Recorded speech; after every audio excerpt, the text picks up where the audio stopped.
Merci. Nabande konyonso o bozui libaku kolanda biso ngonga oyo.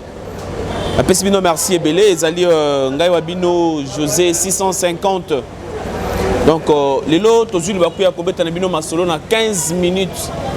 Ya analyse actualité 15 minutes ya masolo nde bokobenga yango.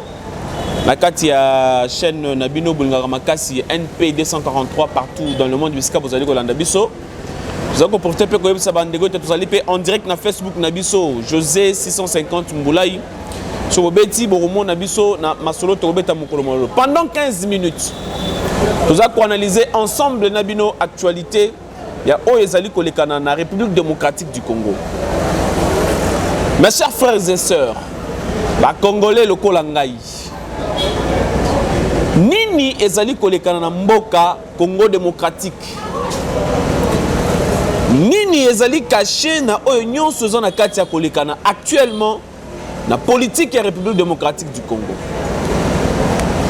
Tokolobela ngo na mulayi pe na mukuse pe mingi na muzindo mais très approfondi quand même pona makambo oyo ezali mingi ko frapper na mato ya ba Congolais pe ko sala pasi. Na 15 minutes na biso lelo tobeta solo na oyo etali évolution ya dossier ya mwana mboka Bati Lukwebo. Informateur Oyo Félix Antoine Tshisekedi Tshilombo chef de l'État nomaki mission na ndenga zali ko évoluer na makambo musala na ndenga zali ko salela yango tolobela likambu ya situation ya province ya Okatanga. Bon, Katanga en général ancienne configuration ya Katanga depuis Joseph Kabila a commencé na Katanga. Nini ezali kolekana, nini ezali kobombama, nini ezali caché la présence de Joseph Kabila na Katanga depuis à comment na Katanga. Tolobela sous dossier où etali mwana mboka pasteur Daniel Ngoimulunda oyo azui courage ya koloba oyo ezali koloba mimi na ndenga se parce que na politique baloba kete oyo ezali koloba malikolo yango nde ezali koloba na sete biso to ba panzi sango za journaliste to sala ka investigation ezana makambo biso to mona na niveau na biso oyo sengeli pe to beta elongo masolo na bino ba numéro ezali na se bobenga bozana ba information bozana ba mituna botuni poto manini ko développer likambu ya bureau d'âge assemblée nationale to ko beta ngo pe malombango pona ko talisa niveau nini oyo bureau d'âge et comme déjà na musala. Ensuite to ko sukisa na likambu ya Kinshasa Zando eko kangama déjà partir à lobby le 20 déjà Zando bloc Adena pour une misala réhabilitation ndemo na mboka Zantini Ngobila mbaka sili koloba malamu to mabe likanisi bientôt ya mabe to beta analyse elongo na bino mokolo malilo tozo na dossier liboso Bati Lukwebo sénateur nommé informateur Simamikolo. La nomination na ye abandaki déjà ba rencontre ba contact ndenga mike na ndenga ko batama. Mais azala qui reçu pas chef de l'État Félix Antoine Tshisekedi oyo wapi Bati Lukwebo akenda ko talisa mokonza mboka ete azako luka ko accélérer makasi na lombangu na misala na ye na mission ya confia qui est et puis a rassurer que dans 2 semaines a reçu sa musala wana ya qui est formateur pour identifier majorité parlementaire au chef de l'État Félix Zanango Posa. Les lendemain tozolo baboye Bati Lukwebo asala ki point de presse pour na kotalisa niveau ni esika ni na komel déjà na musana zana kati ya osala et c'est le makinde na fleuve Congo Hotel kasi o intéressé pe biso mingeza que na kati ya point de presse mwana mboka Bati Lukwebo alobeli likambo pardon sincère. Pardon sincère pour na compte ya ba député na yetu bato na nyonso ya AFDCA.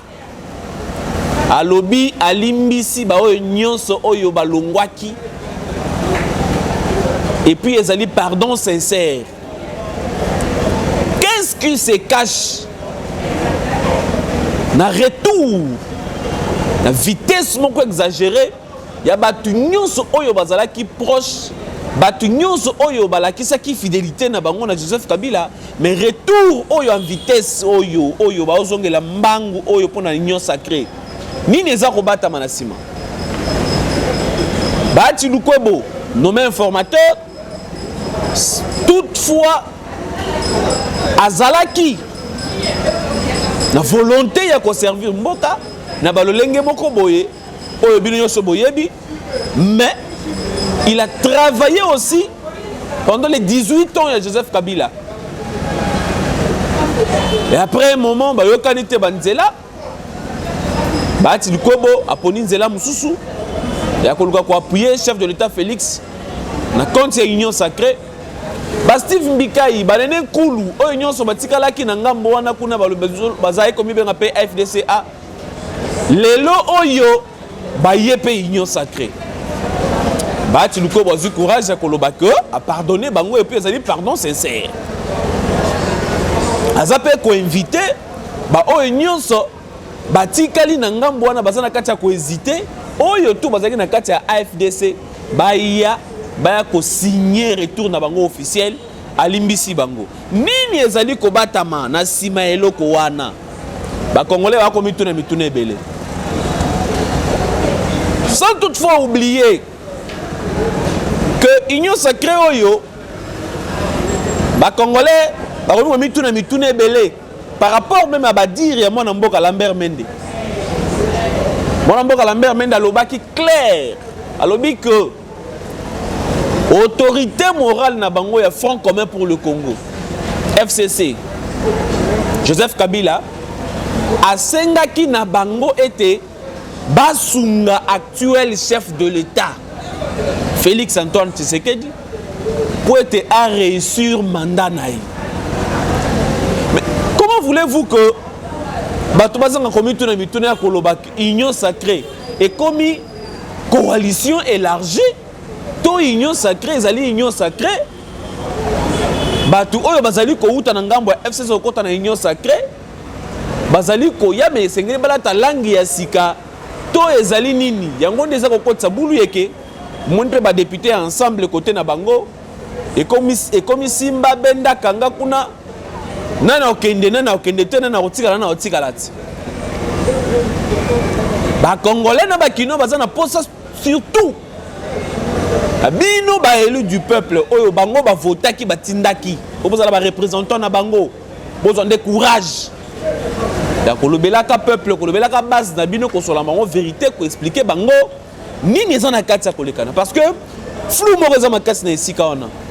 Qu'est-ce qui se cache na romona kaka boye mbala moko na tango ba consultation za ko selema ba bilonge belé bomba maka consultation esili lelo yo ba adhésion na Union Sacrée zo continuer tozonga la dossier wana Union Sacrée masuwa ya Noé to Union Sacrée ezali appel na volonté pour na kosunga décollage ya République démocratique du Congo. Ba politiciens bazali ko na Union Sacrée pour na ba intérêt na bango personnel to réellement pour na intérêt ya peuple. Ndenge kaka to ebisa kibino Joseph Kabila Kabange, sénateur à vie. Depuis un temps, dans la province, il y a Katanga, ex-province, ex-configuration, il y a province, il y a Katanga. Mais depuis Joseph Kabila, comme dans la province, il y a Katanga, dans la province, il y a Katanga, il y a Kala. Où il y a Kolezi, Sangisi, Likasi, Kalemi, tout ça, non, vous avez ma province au Katanga, Tanganyika, Lualaba, oui, ma province où ils ont démembré, na ex province à Katanga. Pendant Joseph Kabila a commis une province ya Katanga ya Kalawana et commis une ébullition au Saranati. Est-ce que Kotika Joseph Kabila akende na province ya Katanga ezalaki erreur oyo pouvoir actuel ezalaki to ezalaki kaka seulement respect ya ba principe to loi fondamentale ezali ko garantir liberté ya mouvement ya citoyen congolais parce que depuis ya koma na Katanga mouvement Katanga oh balingi ba komisa Katanga autonome oh Katanga lingi comme pays à part finalement Et comme on tient désordre, on a bouli et on a mutué à Congolais. Unité katangaise. Les lois allaient comme mata. On dirait, Pemben est chef de l'État actuel, Katangé, Bazate. Jamais Katanga est quitté la cartographie à RDC. Qu'est-ce qui se passe? Est-ce que c'est un tribalisme ou bien ils ont un centre à Masolo? Nini est bombami na simawana dossier à Katanga comme la moto. Depuis Joseph Kabila à Katanga, le mouvement est comme Tala Ebele. La revendication est comme Tala Ebele. Katanga est comme un mboka à part. Nana Rotika Katanga est comme un mboka à part. Nana Zana Sima. Il y a Eloko Wana. Katanga est comme un pays à part. Et l'on a RDC. Et l'on a ezali comme un ndenge à CC à Kobatama. Lelo oyo ezalinde mwana mboka Daniel Ngoimulunda a eu courage. Il y a eu un likolo. Au moni, ils ont tambola partout. Bilomoko Boyoki, ancien président de la commission électorale nationale indépendante, pour organiser une élection. Namboka Oyo. Oui, Bimisaka Joseph Kabila, président élu. Ngoimulunda, pasteur. J'ai courage, j'ai kolobayango tout haut. Ma vidéo est en a circulé. Est-ce que les lois yo kolongola katanga na carte ya RDC et vont profiter na banane? Batu oyo ba ko profiter na kolongola katanga na RDC. Bango va bénéficier na bolamu ya RDCT. Ou bien tolobaki te katanga tolobaki te Congo est comme un royaume pour elle seulement diriger na espace Swahiliphone. Pourquoi seulement après 18 ans il y a règne, il y a Joseph Kabila? Ndesi comme akele le fouet tombo ma pona kolobete Katanga faut comme province. Et Katanga faut comme un pays à part. Pourquoi seulement après 18 ans il y a Joseph Kabila? Le père Simbote na ya Nzambe Kwaza Rolanda Biso na minito yo directeur Bambote Bele Biskaza Rolanda Biso. Mais moi que politique ya mboka ndenge za ko kende. Et comment qu'on intéresser même na maman Bipoupoula, maman Malewa, maman Basala Rabilanga, tout le monde a comment concentrer pour y nini ezako le kana. Les lois ndenge tozolo baboyi. Ngoimulunda procès na bandaki na prison à Kasapa kuna na Katanga. Ba fongola ki procès parce que bakanga qui est les lois benga ki flagrance. Et bonga ki asamba a justifier maloba na ya koloba ete Katanga, ceux qui vont respecter Boyote, tous les comme un pays à part. 15 minutes, une émission comme on presque à la fin, ma rambo sur les années belé. Donc, le monde a été bon, mais ça n'a espace oyo. Est-ce que tu vas te na bino masolo? Christophe Mbosso Kodiampouanga, président du bureau d'âge, Azaki peut reçu et pas chef de l'État. Il y a l'Oba qui était à respecter le timing au bureau d'âge pour organiser l'élection et le bureau définitif. Kasi a la likambuse moko mbongo nde eza ko bimate. Nani aza ko bloquer mbongo e bimate pour organiser l'élection et le bureau définitif de l'Assemblée nationale. Tozonga la dossier na ba édition zali koya. Kinshasa eza moto. Jantini Ngobila Mbaka azako kanga zando mokolo alobi. Jantini Ngobila, informateur adjoint pour la compte à ville à Kinshasa. Est-ce que les Kanisiwana yako kanga marché central ezali malamu to ezamabe?